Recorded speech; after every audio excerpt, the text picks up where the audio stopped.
malheureusement, la COVID est encore sur toutes les lèvres après ce long week-end de Pâques. On verra s'il y aura un effet rassemblement dans les prochains jours et les prochaines semaines. Alors, pour faire le point, Patrick Filion, microbiologiste et professeur au Cégep de l'Outaouais. Salut Patrick! Salut LP. Je veux commencer par un article que j'ai lu en fin de semaine et qui parle de la fameuse immunité collective qu'on espérait tant atteindre un jour en début de pandémie. Et là, il y a tellement de variants avec la COVID-19 qu'on va visiblement devoir oublier ça. C'est un petit peu décourageant. Ça dit quoi pour la suite des choses, toi, Patrick? Pour la suite des choses, c'est sûr qu'on ne peut pas prédire quel type de variant va apparaître. Est-ce que ce sera un variant plus virulent, un variant qui sera plus transmissible?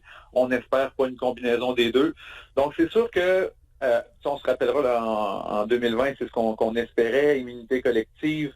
On pensait que les vaccins nous aideraient aussi à atteindre cette immunité-là plus rapidement. Ouais. On était donc encouragés. Hein? Si on commençait là-dedans, on se disait c'est pas grave.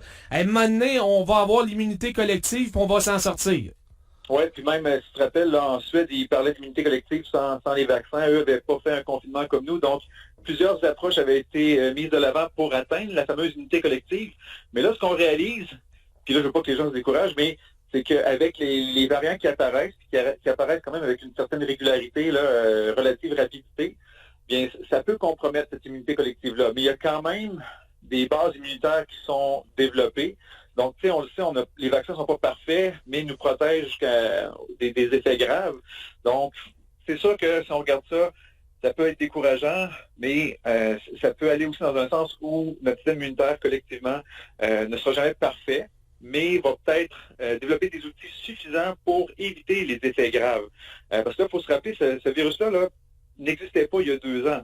Donc, c'est quand même dur de prédire l'immunité collective ne sera jamais atteinte. Moi, je pense qu'on va en atteindre une partie sans que ce soit parfait. On va avoir des symptômes peut-être de temps en temps. Les gens vont être affectés, malades peut-être une fois par année, mais je crois que globalement, on devrait être mieux équipé, mieux outillé au niveau immunitaire là, pour lutter contre ce virus-là, malgré les variants là, qui pourraient apparaître. C'est ça. Puis bon, prochain variant, ça va être quoi à l'automne? On le sait pas, là. Non, c'est ça. Puis écoute, les variants, là, c'est des erreurs dans la réplication du virus, donc ça peut aller dans un sens comme dans l'autre. Là, on a vu plusieurs variants qui se propageaient rapidement, facilement, qui amènent plein de gens à l'hôpital, mais peut-être que ça va finir par être des virus moins virulents qui vont circuler, oui, peut-être facilement, mais qui ne causeront pas de problème majeur.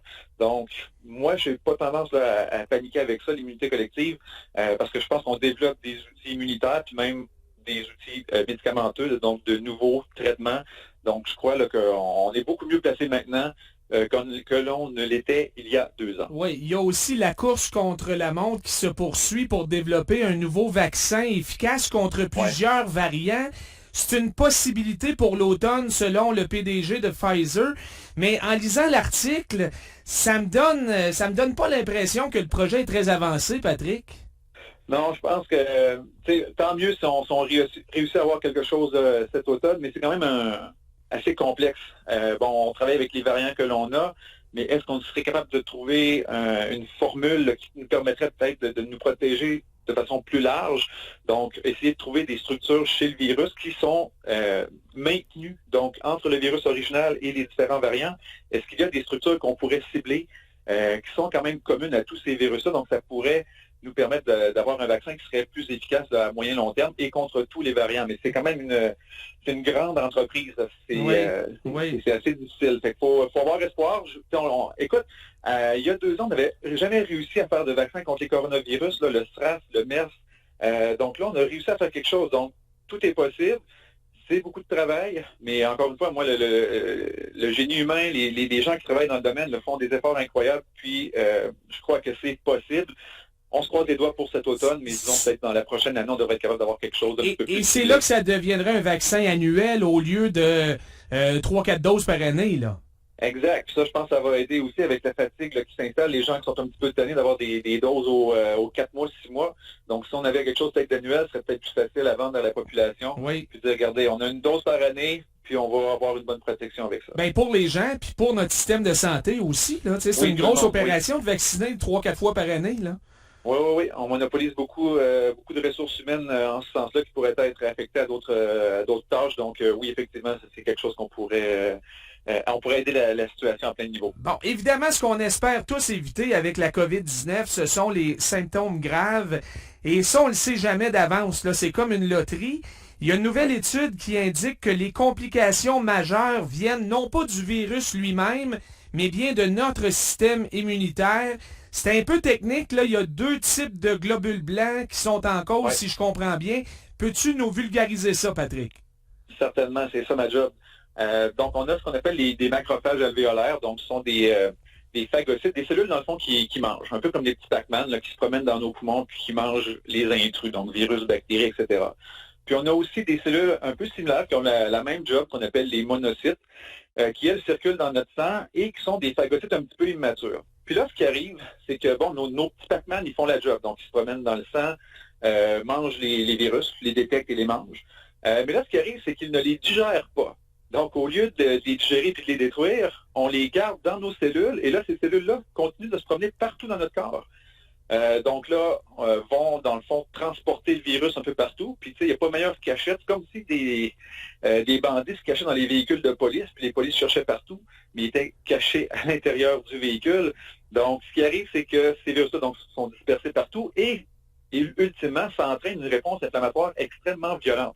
Donc, on l'a vu, là, les personnes qui souffrent le plus de la COVID, souvent, c'est une réaction inflammatoire au niveau pulmonaire, des réactions au niveau du muscle du cœur. Oui. Donc, tout ça serait dû au fait que le virus est véhiculé par ces cellules-là, les petits monocytes, et qu'une réponse immunitaire extrême est développée pour éliminer le virus. Mais dans le fond, c'est pas de la faute du virus lui-même, c'est la faute du système immunitaire, donc de certaines de ces cellules-là qui se promènent et qui amènent le virus un peu partout. Bon, le fait de comprendre ça aide les experts à développer des traitements, je présume. Oui, donc ça va être de développer des traitements plus ciblés qui vont contrôler certaines parties de la réponse immunitaire, parce que si on bloque tout le système immunitaire pour empêcher cette réponse-là, ben dans le fond, on nuit à la personne aussi, parce que d'autres infections peuvent arriver, le virus va être moins bien éliminé aussi, donc ce serait de vraiment cibler des éléments immunitaires qui sont entraînés par cette réaction-là, des monocytes. Donc, on laisserait les autres cellules immunitaires continuer à faire leur travail. Donc, ce serait de trouver l'équilibre entre, il faut éliminer le virus, oui, mais il ne faut pas complètement bloquer le système immunitaire du patient. Bon. Là, il y a une autre étude aussi qui nous dit que les femmes ont jusqu'à 2 fois plus de risques de souffrir de ce qu'on appelle la COVID longue. On parle notamment de dépression, d'anxiété, fatigue chronique. Est-ce que c'est une question d'hormones? Je suppose que oui. Ça serait, c'est ce qu'on croit pour l'instant, donc les recherches sont encore à leur début. Oui, on pense que c'est les hormones parce que c'est surtout chez les femmes de moins de 60 ans que l'on voit ce phénomène-là, donc de COVID longue plus fréquente. Et la situation tend à devenir un petit peu plus égale pour les 60 ans et plus, autant chez les hommes que les femmes. Donc, qu'est-ce qui se produit surtout à cet âge-là? Bon, on a la ménopause, donc il y a des changements hormonaux qui se produisent, donc œstrogène et progestérone pourraient expliquer là, en partie pourquoi les femmes de moins de 60 ans vont avoir plus souvent les symptômes de COVID longue que les femmes plus âgées ou que les hommes du même âge. Oui, mais donc, les hommes ont plus de risques de complications graves et même de décès, si je ne me trompe pas, avec la COVID. Oui, donc écoute, il n'y a personne là, qui s'en sort facilement là-dedans. Donc, on voit chez les femmes donc des composantes plus neurologiques de COVID longue. Chez les hommes, ça va être plus des conditions peut-être, on va dire, physiologiques, donc au niveau, par exemple, des problèmes respiratoires, des problèmes de cœur, et dans les pires cas de décès. Donc, chaque sexe, on va dire comme ça, a des complications peut-être qui seraient justement liées là, à des hormones différentes. Là. Je comprends. Bon, en terminant, passons de la COVID-19 à la grippe aviaire. On ne rapporte pas de volailles infectées dans l'Outaouais pour l'instant, mais il y en a dans l'Est ontarien. Donc, ce n'est qu'une question de temps, je suppose? Bien, ce qui arrive, là, c'est que la grippe aviaire, donc H5N1, c'est un virus là, qui est transporté, donc oui, par les poulets, mais aussi par les outardes, bernaches, et là, bon, c'est le retour de ces oiseaux-là.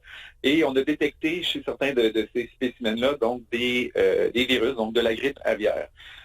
Donc oui, éventuellement, ces animaux-là vont être en contact peut-être avec des élevages de poules, surtout les gens qui ont des poulaillers et que les poules vont à l'extérieur. Donc, c'est pas impossible que le virus ne les atteigne. Donc, c'est une situation qui est à surveiller parce que le virus de la grippe aviaire, même s'il est plus difficilement transmissible d'humain à humain, là, est un virus peut-être très grave.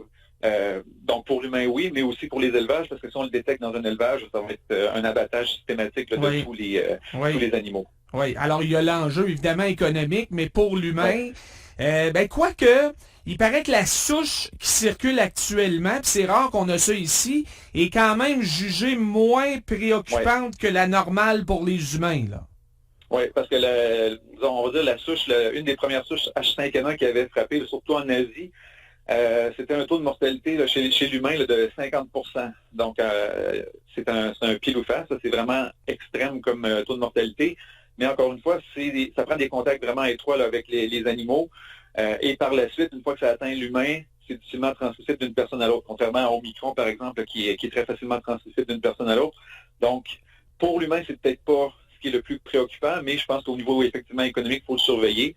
Puis, il faut se rappeler aussi là, que les virus de la grippe, un peu comme la COVID, ont tendance à évoluer, à muter. Oui. Donc, il y a des gens qui surveillent ça de près là, pour éviter là, que quelque chose de pénible ne nous atteigne. Ça fait qu'en quelques secondes, pour monsieur, madame, tout le monde qui achète, mettons, du poulet et des œufs, là, est-ce qu'il y a quand même certaines précautions à prendre? Ou? Pas en tout. À part, pas du tout. À part de la salmonelle, là, non, une fois que le poulet est abattu, transformé et tout, là, mangez vos œufs, mangez votre poulet. Manger ça sur le barbecue, ça commence la saison, donc il n'y a aucun problème là-dessus. C'est vraiment ceux et celles là, qui vont être en contact avec les animaux vivants, donc par exemple qui les nourriraient, ceux qui ont des poules, comme je disais à la maison, qui vont chercher leurs œufs. Si vos poules sont en contact, c'est quand même assez difficile quand même ici, là, mais avec des canards, des outardes et tout, là, ce serait plus difficile. Mais votre poulet à l'épicerie, là, pas de problème. OK. De toute façon, il faut toujours bien cuire le poulet. Ça n'a pas rapport nécessairement avec la grippe aviaire. Merci beaucoup, Patrick. Ça fait plaisir. Bonne journée. Oui, bonne semaine.